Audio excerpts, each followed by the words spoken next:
Welcome to the webinar. You have entered as an attendee and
was so serious.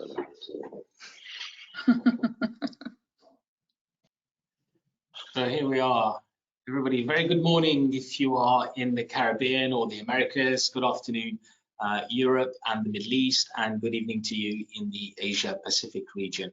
Welcome to today's Crossing Borders broadcast, the IMC streaming service created to keep investment migration professionals connected and informed. If you haven't seen one of these broadcasts before, don't worry, you can catch up through our YouTube channel, and don't forget to hit like, share, and subscribe for updates. Remember, throughout today's session, you can ask questions using the widget on the right of your screen, where you'll also find some useful handouts. To keep you engaged, we'll have some polling too, and to test this out, you should be seeing a poll on your screen. So what we're asking you is, where are you watching from today? We'll give you a few more seconds to answer, or we'll stop at an 80% response rate. So I can see the answers are coming in.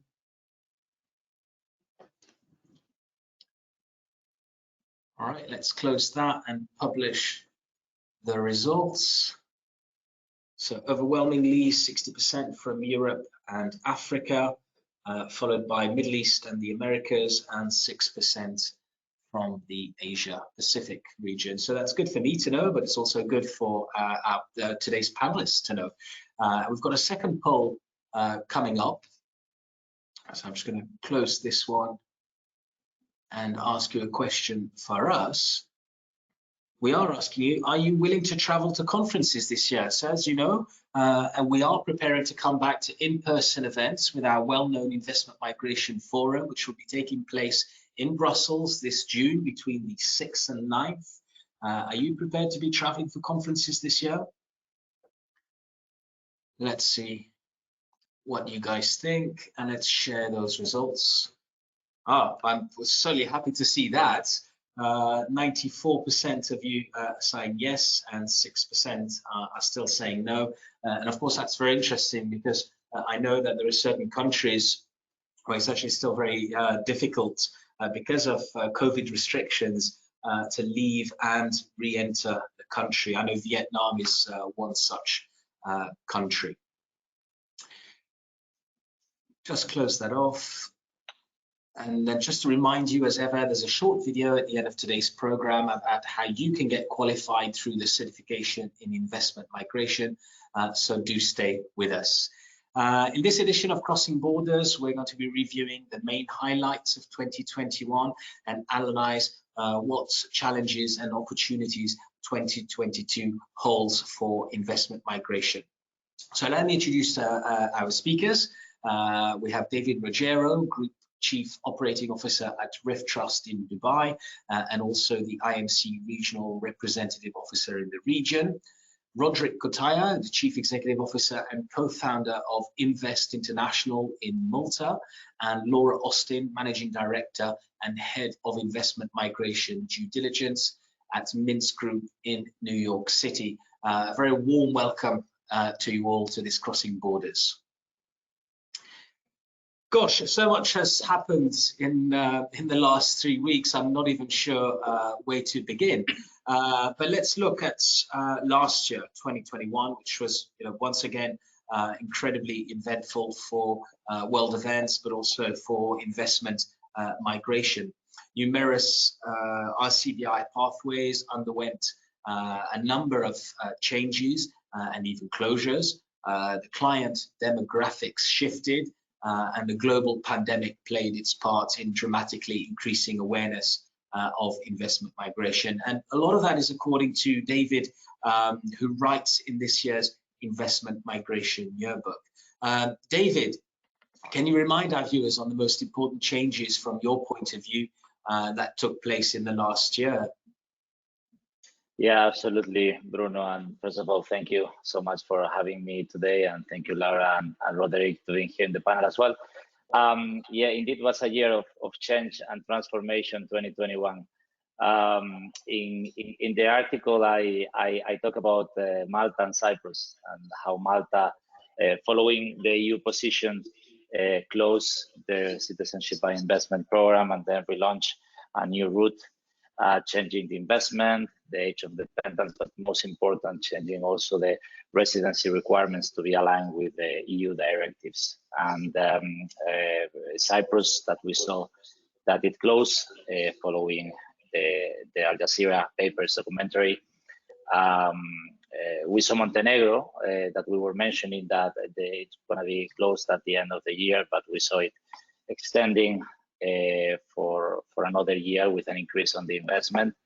And we saw the changes coming to Portugal, extremely successful program that they wanted to adapt, I guess, to the new needs of the country, making, for example, residential properties in Lisbon, Porto, and the Algarve not eligible for the residency by investment, and also the fund option that has been very popular in our offices in the US or South Africa, for example, increasing the threshold from 350,000 euros to €500,000. I want to come to you, Roderick. You're the former head of the Malta Residency Agency, and you've been very much involved in investment migration planning with your own firm now.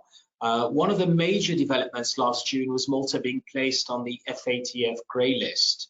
Now, it's quite, in many ways, it's fairly shocking because it's the first time that an EU member state has been placed on this list due to perceived increase in persistent money laundering and terrorist financing risk. In your opinion, did this have any negative impact on the Malta programs? And what is Malta doing to get itself off the list? Well, hello everyone. First and foremost, thank you, Bruno. It's a pleasure to be with you, with Laura and with David, of course. And I look forward, at having a great discussion. So, first and foremost, it gives me great pleasure always that I'm reminded that I was the CEO of the Malta Residency Agency 2016. That was a great time whereby we have launched together with a great team during those years the Malta Residency Visa Program. And I still remember a lot of traveling, a lot of meetings with you guys. So really nice for you to remind me about that. To go back to your question, I personally don't think that the grey listing had direct impact on prospective applicants for the Malta programs. Of course, they do ask questions, but really interested one, they would still apply in general. As you know, Bruno, I have left government in 2019 to set up immVest International. So I'm speaking as a normal Maltese citizen. Of course, according to my best judgment, government was always very collaborative with the Financial Action Task Force, or FATF, and from what I read on the media, government has immediately acted upon the recommendations of the FATF. I mean, there is no other option. You have to react. You have to, of course, implement their recommendations.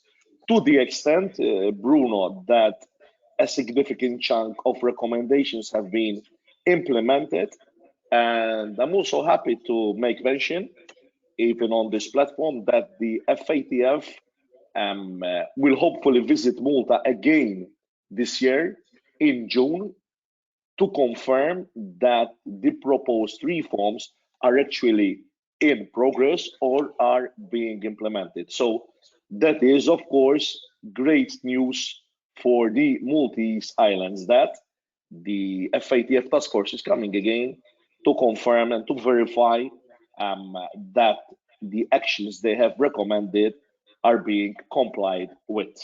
To go back again to that question of if FATF had an effect on the Malta permanent residency program or the residency to citizenship, of course, people ask questions. It's normal. They're going to spend a lot of money. So it's only natural that they ask certain questions.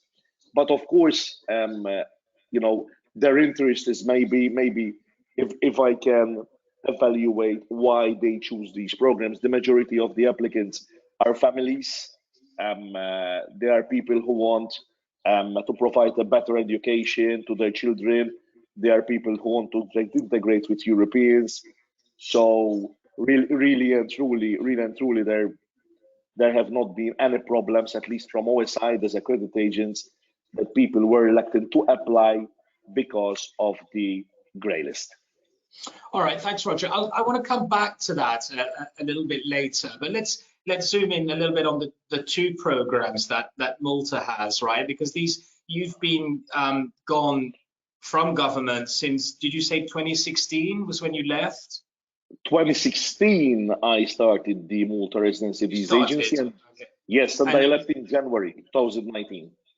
2019, so you've been gone 3 years, and in that time there's been a number of changes. In fact, now Malta has two very clear programs, right? The MPRP and the Residence to Citizenship by Investment pathway. Compared to other options, are they still considered as attractive and reputable programs, given the FATF grey listing and other things that sort of have come down very hard on Malta, really, from Brussels? I tell you what, there are very good programs across the globe, very renowned ones, very reputable ones. So really and truly to say, if they are still attractive or not, one needs to compare with other programs such as Portugal, Greece, Spain, so on and so forth. What I find is this, from our experience here at immVest, which we are predominantly focused on the Malta programs, and we are predominantly B2B rather than B2C. So we'd rather network with our partners across the board, and that's our selling point, so to say. Yes, they are still reputable, especially the residency to citizenship. It's one of the most respected programs in Europe. It's one of the programs that has a robust legal framework, even though everyone knows, Bruno, that it's the toughest of the programs.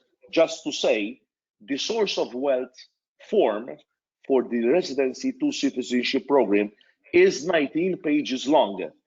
So before even starting to onboard a particular client, we inform him or we inform her that there will be 3 or 4 stages of due diligence, starting, Bruno, from the accredited agent, whereby we do KYC, passport check, identity check, adverse media, going to a very thorough background verification report, which is outsourced many a time to reputable agencies. And then, last but not least, the applications goes to Comunità Malta, because we know now there have been changes now.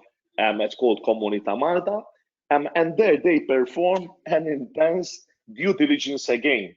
So I don't know where the due diligence is non-existent in Malta, where it takes months, literally months, to decide whether to approve or not an application. But yes, people who want, you know, who want to maybe access Europe, stay, live in Malta, you know, the Malta program, the residence is very attractive. The Malta permanent. Thank you, Roderick. I want to come to kind of close to this first part, which is looking at 2021, and move on to 2022, because crikey, so much has happened in the first 3 months. But I want to bring in Laura, our due diligence expert in New York.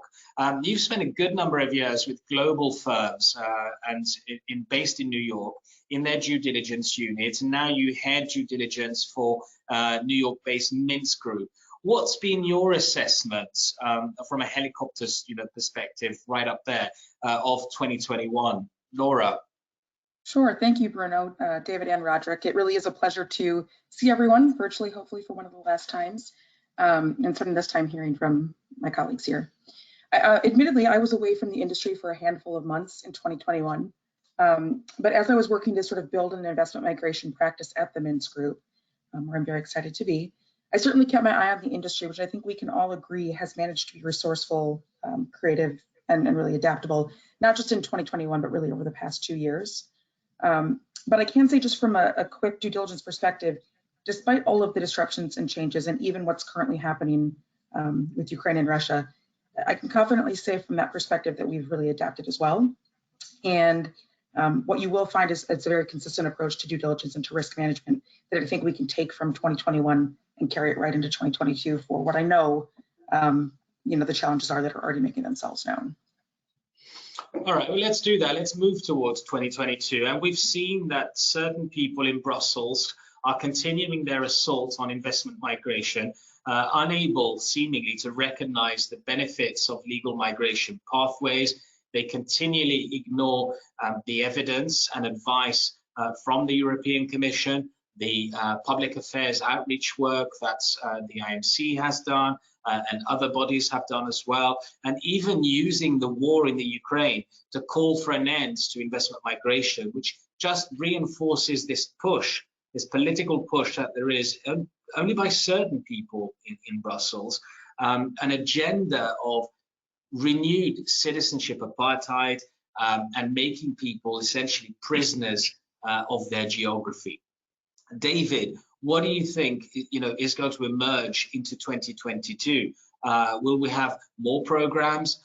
What do you think of the current changes introduced to programs in Portugal and St. Kitts, specifically one European country and one Caribbean country with Schengen access to the EU?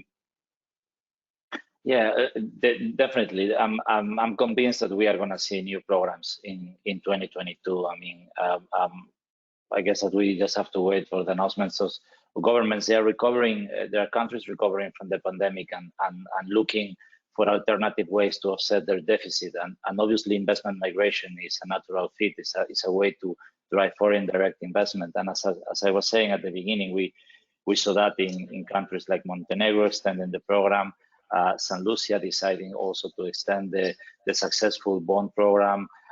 We've seen St. Kitts and Nevis introducing the alternative investment option that will facilitate investment in qualified infrastructure projects approved by the government. We're seeing how the programs evolve. In the case of Malta, obviously, Roderick explained that. We see how Portugal evolved as well. Yeah, I think these announcements are a healthy sign that the industry is evolving and adapting, as Laura was mentioning as well. I think that due diligence is also moving with it and is becoming robust.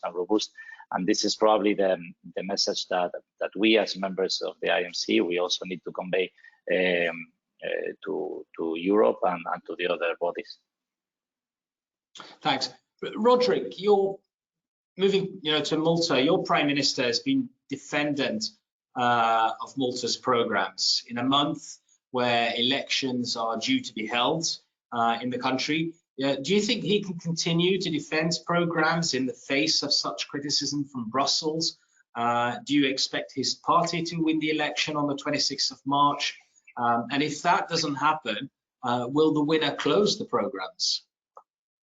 Well, to start from the end, I don't know who will win the election However, whoever wins the election, it is important that these CBI Malta programs are kept for the good sake of the many thousands of jobs and businesses that operate in the investment migration field. We know, Bruno, that there are over 80 agents in Malta, 80 excellent colleagues providing immigration by investment business.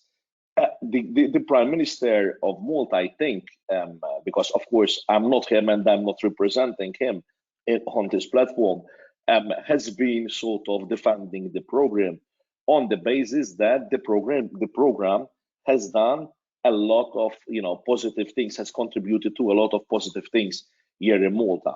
Remember that the donations of the prospective beneficiaries are remitted into a National Development and Social Fund. From this National Development and Social Fund, the government of Malta has used these funds for NGOs, voluntary organizations, social housing, so on and so forth.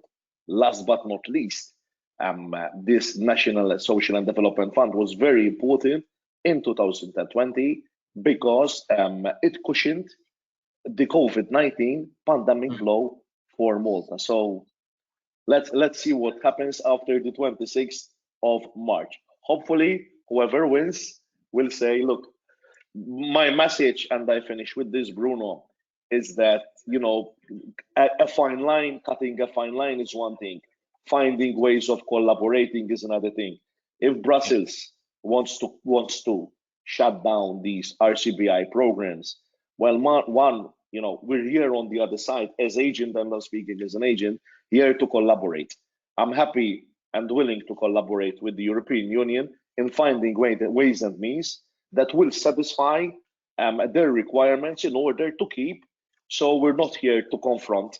I'm here to collaborate and find ways and means, to find a common solution that is as well acceptable to people, to people in the European Union, if at all they are willing to accept a solution. So on this side of the table, I'm giving my hands, together with my colleagues to find a way of collaboration. And I absolutely echo everything you've said. The trouble is sometimes you're dealing with megalomaniacs that don't want to meet you halfway or don't want to hear your side of the story at all. And people like that, it makes it incredibly difficult to deal with and to have open and mature discussions. And in a way, what you've said, it reminds me a little bit of Yanis Varoufakis, the Greek Prime Minister, if you recall. And he wrote a book a few years ago after he sort of left his role as Prime Minister of Greece during their crisis. Was who's the adult in the room, and he found it incredibly difficult, and he details out the difficulties in dealing with Brussels policymakers, which in a way is probably quite similar to trying to deal with people like Vladimir Putin, right? So I want to come to you, Laura, and zoom in a little bit on sort of the terrible events unfolding between Russia and Ukraine. Now, the end of last week saw a mass amount of sanctions being sort of deployed against principally Russia, but many CIPs now have suspended or blocked Russian, Belarusian, and even Ukrainians from applying. What are the impacts of this situation on the ground as a due diligence provider?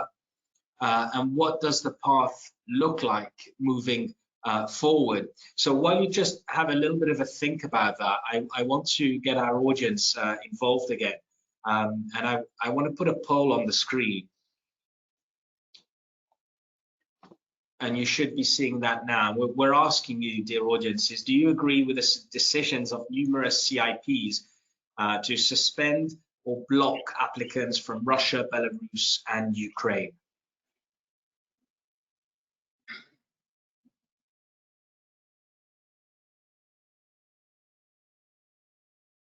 So still a few people voting in.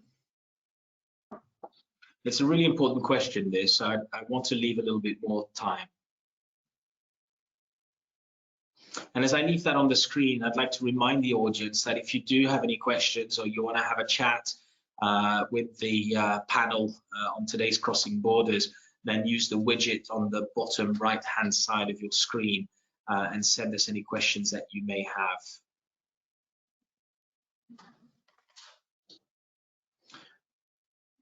All right. You're at 78, 70, okay, 80% have voted. So that's a good threshold for us. I'm going to close that poll and I'm going to share the results on the screen. And it's pretty much 50-50, everybody there.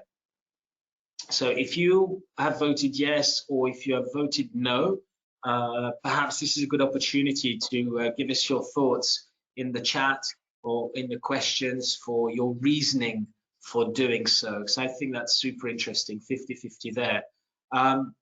Laura, back to you. Shall I ask the question again, or you good? Nope, I got it. I think this is a bit of a loaded question, our poll question, just because obviously you've got two sides here, Ukraine, Belarus, and Russia.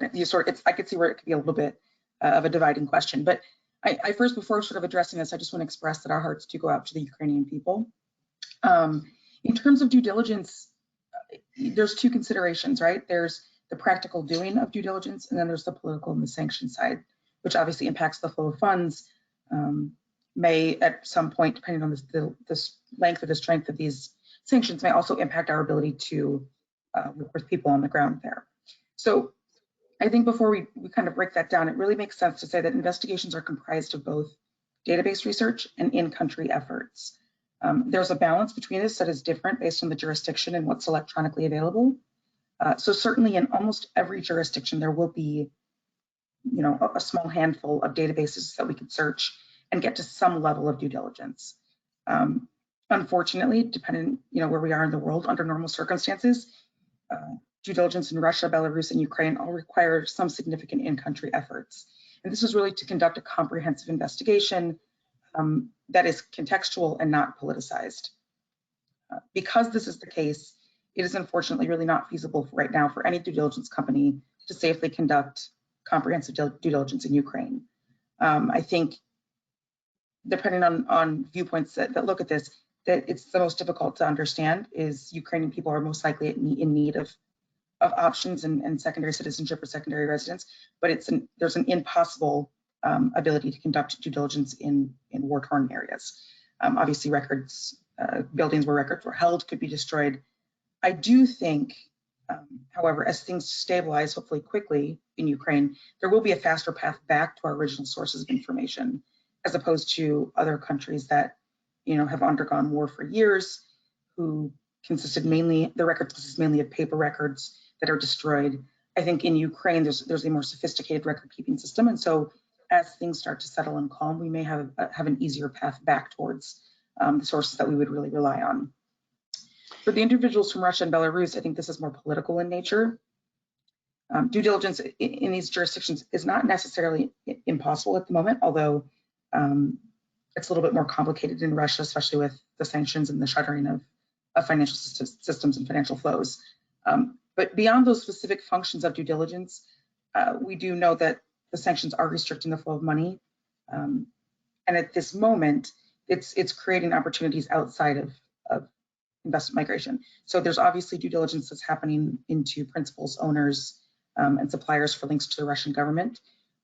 But in terms of investment migration, I think there may be a longer road ahead for us in terms of the activities that we're able to conduct in terms of due diligence in Russia. And they may not all entirely be related to an ability to conduct it. It's more, what is the political and sanction nature around the situation? All right, thanks for that. There's certainly very difficult times ahead, and I sincerely hope that if any of you have any colleagues on the ground or any business connections, or even extended family members, that they are safe and able to get to a safe place if they are not in a safe place. David, talking a little bit about markets, is there a shift away from traditional source markets to perhaps what might be considered new markets like the US, UK, or Africa? And what about so-called these lifestyle investors that we're hearing more about? Are there more lifestyle investors in the market rather than those purely seeking greater mobility? Thank you, Bruno. Yeah, I mean, we are seeing a shift between the core source markets of the industry, like China and the Middle East, to other regions like the ones that you are mentioning. When talking about lifestyle investors, obviously US citizens are a big part of that, with being close to the Caribbean or looking for options in Europe. We are also seeing that in the UK on a post-Brexit world. Well, now British realize that the EU mobility is not as much as before, and again, from a lifestyle perspective, getting access to their holidays in the south of Europe, that's also important. Africa, where I was last week in Nigeria, is extremely a big market for us. And before the conflict, obviously Russia, it was very big. And I want also to add, I completely agree with what Laura mentioned now, right? Obviously, we condemn any kind of war and violence, and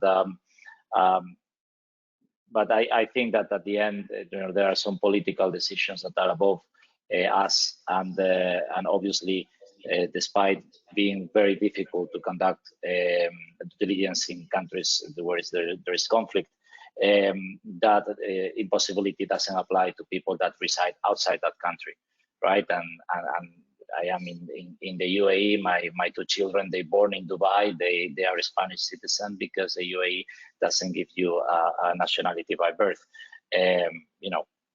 Same like they are Spanish, they could have been Russians, right?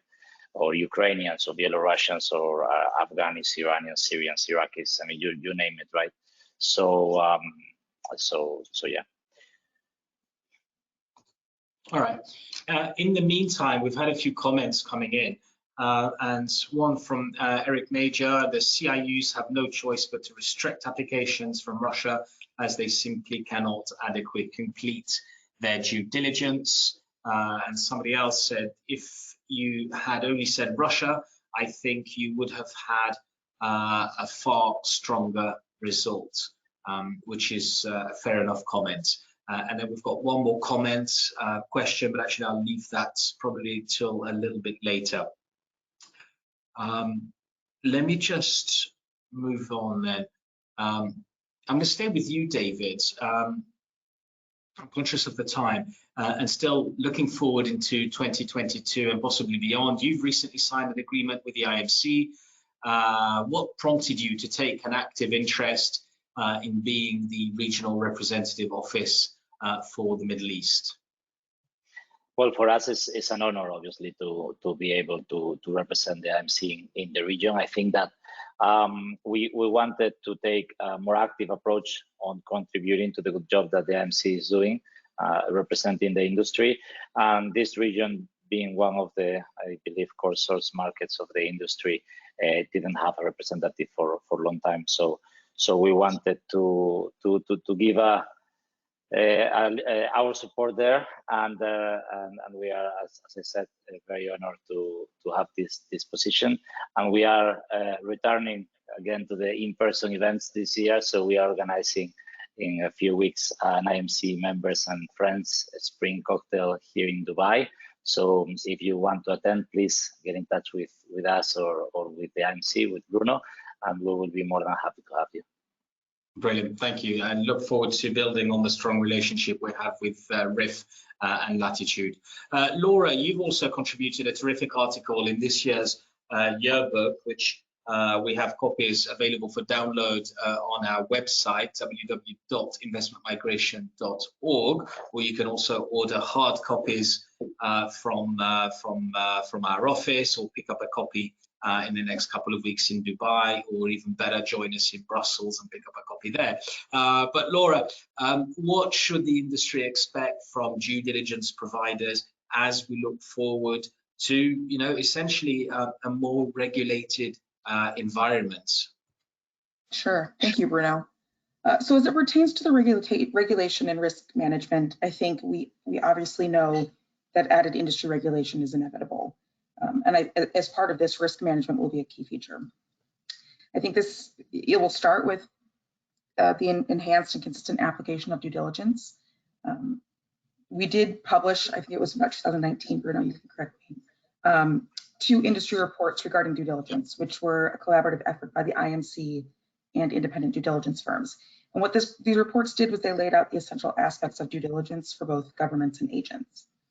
At this point, looking for about 3 years out now from that report, I think the degree to which programs and agents have implemented those recommended standards obviously differs. But as we look towards 2022, deeper into this year, these recommendations with regards to due diligence may become more of a necessity. And obviously, this is going to be based largely on decisions that come out of Brussels. But regardless of how we get there, increased industry regulations are coming, and due diligence providers or other third parties can offer their services around the risk assessment framework that RCBI programs and agents can put in place. I think firms like Mintz Group, the other due diligence providers, we all have significant experience operating in highly regulated industries, for example, the financial sector. And so what we can do is we can take our knowledge and the knowledge of our companies from those sectors and understanding and tools, and we can pull that over to investment migration.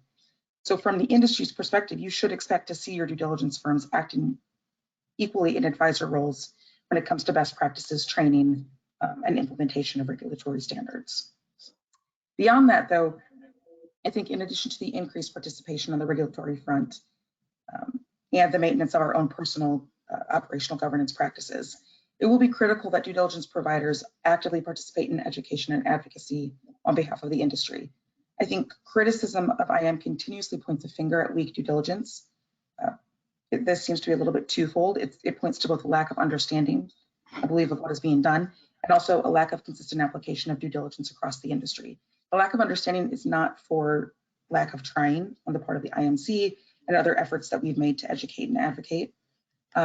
But certainly we do as an industry face an inconsistent application of due diligence, which is something I think in the coming year we'll need to address and focus more on. It's a little bit more difficult to address from a singular standpoint, but from the former of that, the advocacy, the education really can be addressed through the active participation of due diligence providers and all industry participants in the industry endeavors, transparency and exchange of information.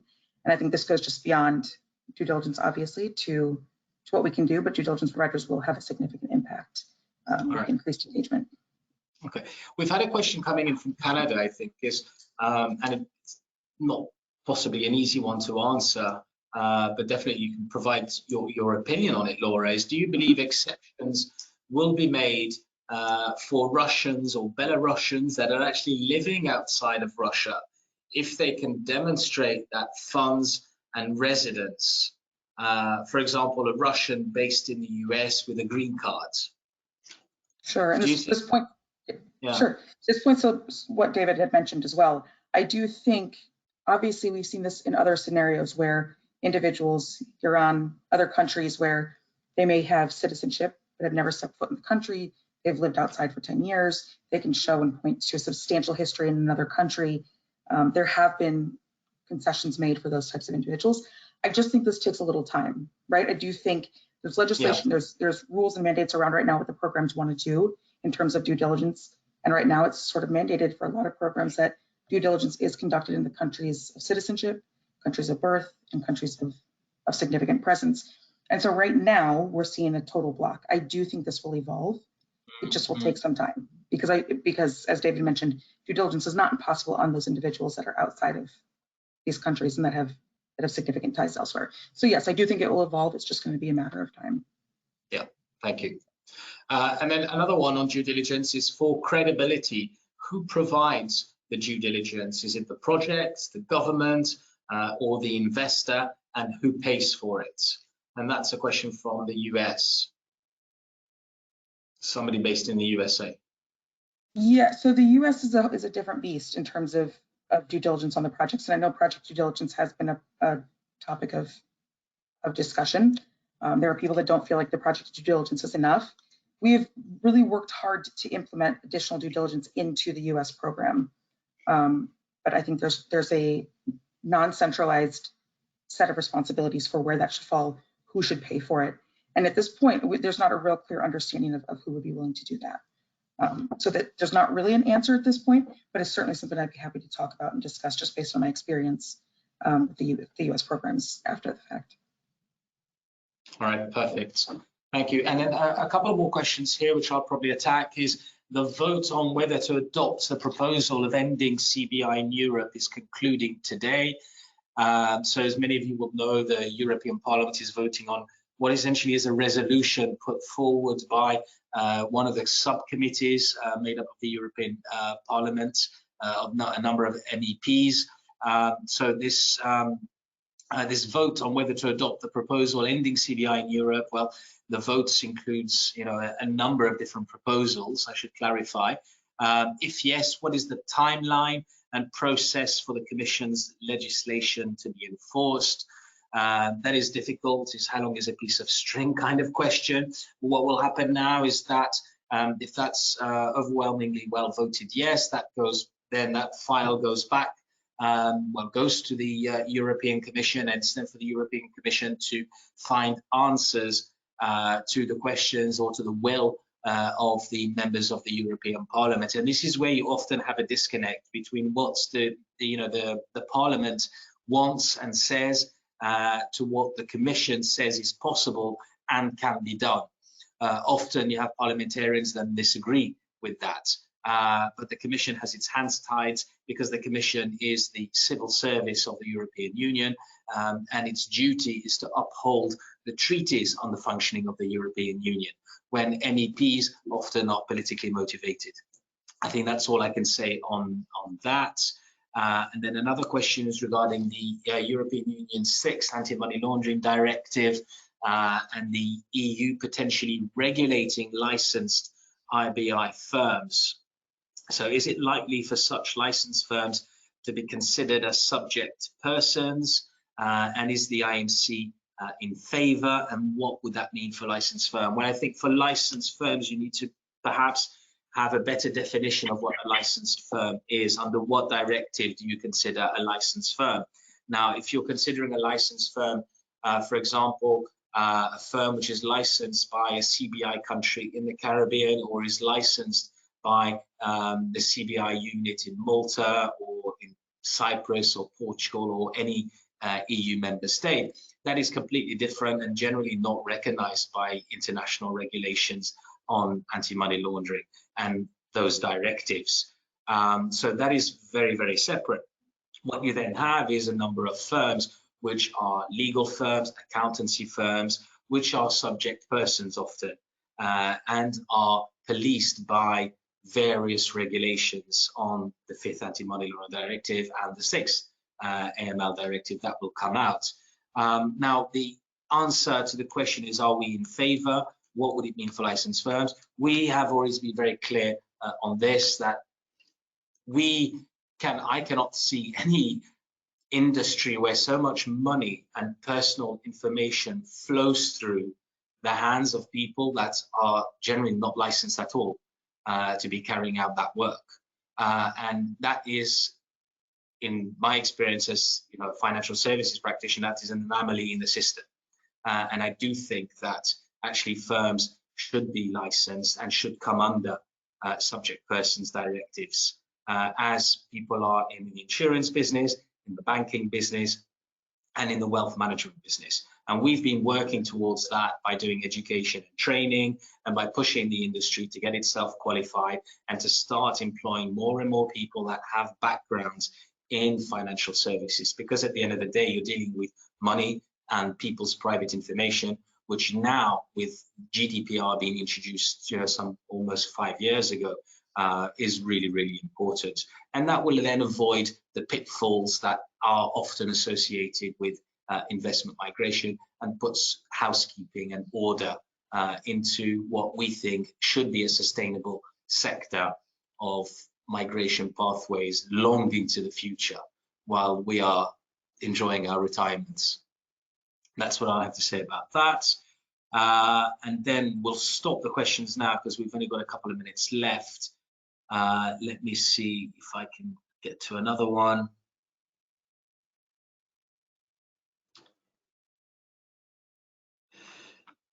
Got something on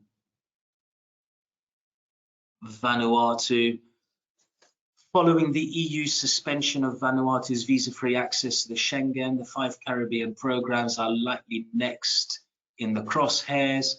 Is the best we can hope for is a task force is sent to assess the due diligence in these countries, as I imagine the EU could just suspend access to Schengen quite quickly. Laura, your thoughts on that, and I know Roderick, you'll have some thoughts as well, and most probably David as well. Let's start with Laura. 1 minute on that. Yeah, I think due diligence, like I said, has always been something that the daggers have been thrown towards. Part of this is based on a misunderstanding, and part of it is based on a lack of consistent standards and things being applied to programs across the board. So certainly is something that due diligence providers are excited about in terms of helping implement consistent standards across the industry. And it may be the thing that helps us, but I think whether or not we as an industry have that implemented, decisions could be made apart from what we've managed to implement. But in 2022, I do think due diligence, if we can apply it more consistently, and if there's a really good review of what's being done in each program, it may get us closer to an acceptable standard. Roderick? Well, in my humble opinion, I want to start off by saying that not all, I'm going a bit back, not all Russians are bad. Not all Russians are aggressors. Not all Russians are criminals, as they're being referred to by certain members of the European Union. That is very discriminatory, and it's discrimination on the basis of nationality, which one should never do that at all places. So to go back to the question, well, yes, it would be great if people can come and assess. I'm of course referring to the due diligence of Malta to assess what's going on, and I even go to a further extent, Bruno, that even real estate agents in Malta now are subject persons.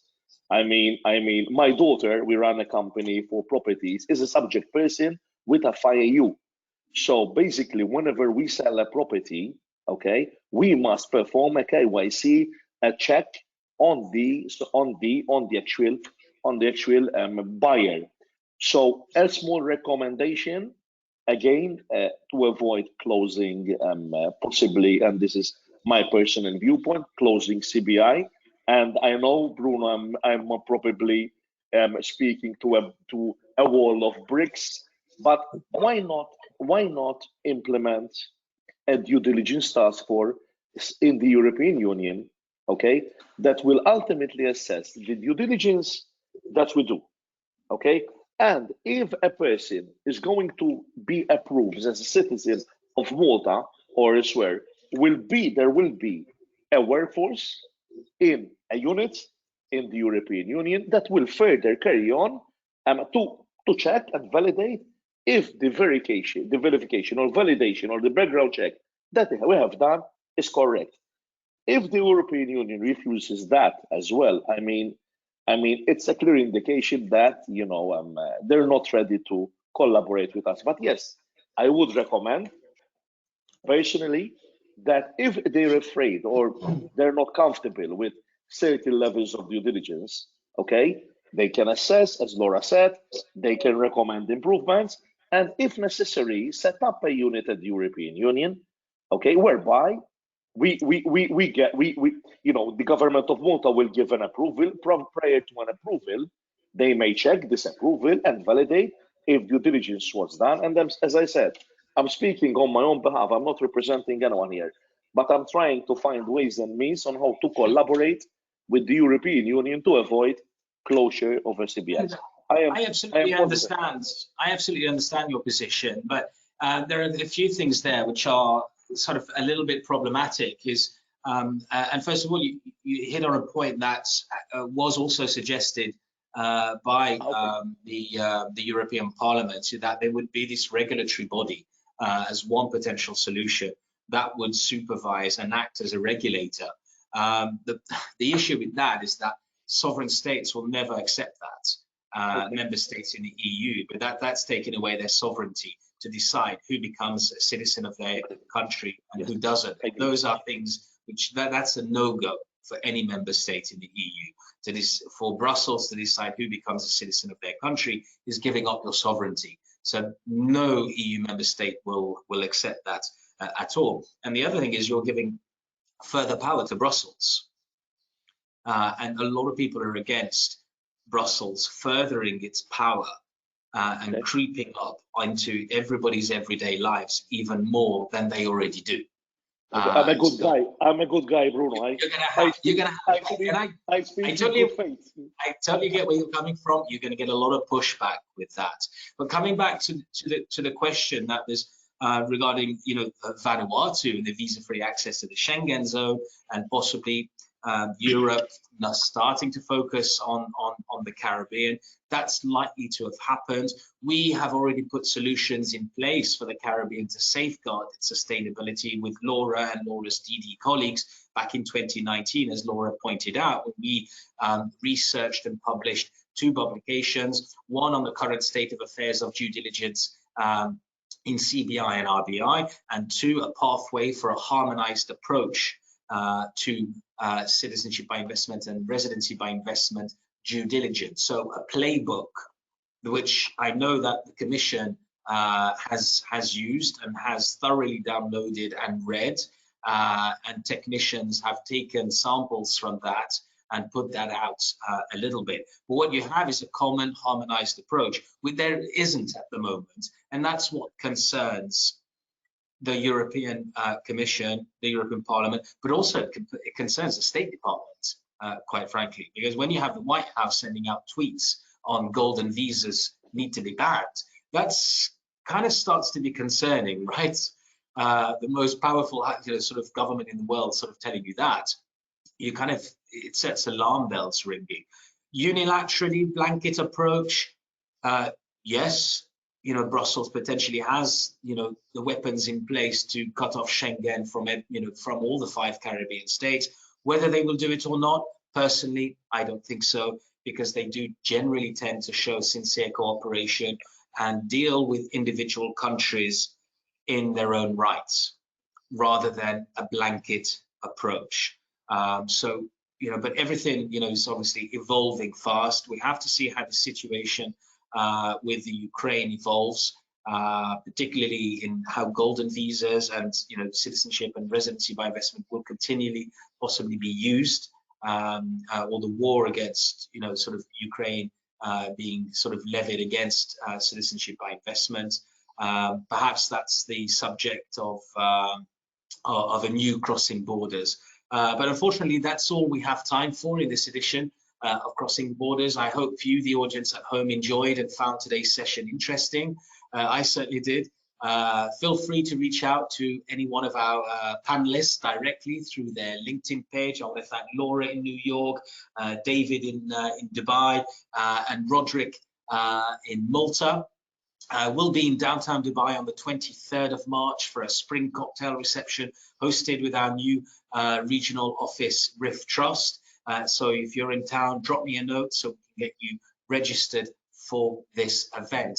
We'll be back on air on Wednesday, the 30th of March at 2:30 Central European time. And I'll be talking with IMC Chairman, Professor Andres Solimano, on global economic prospects post-COVID and the implications of ecological challenges on investment migration. All the details on our website. So until then, stay safe, and thank you so much once again for joining us today. Thank you. Thank you very much. Bye-bye. Thank you so much. Everybody.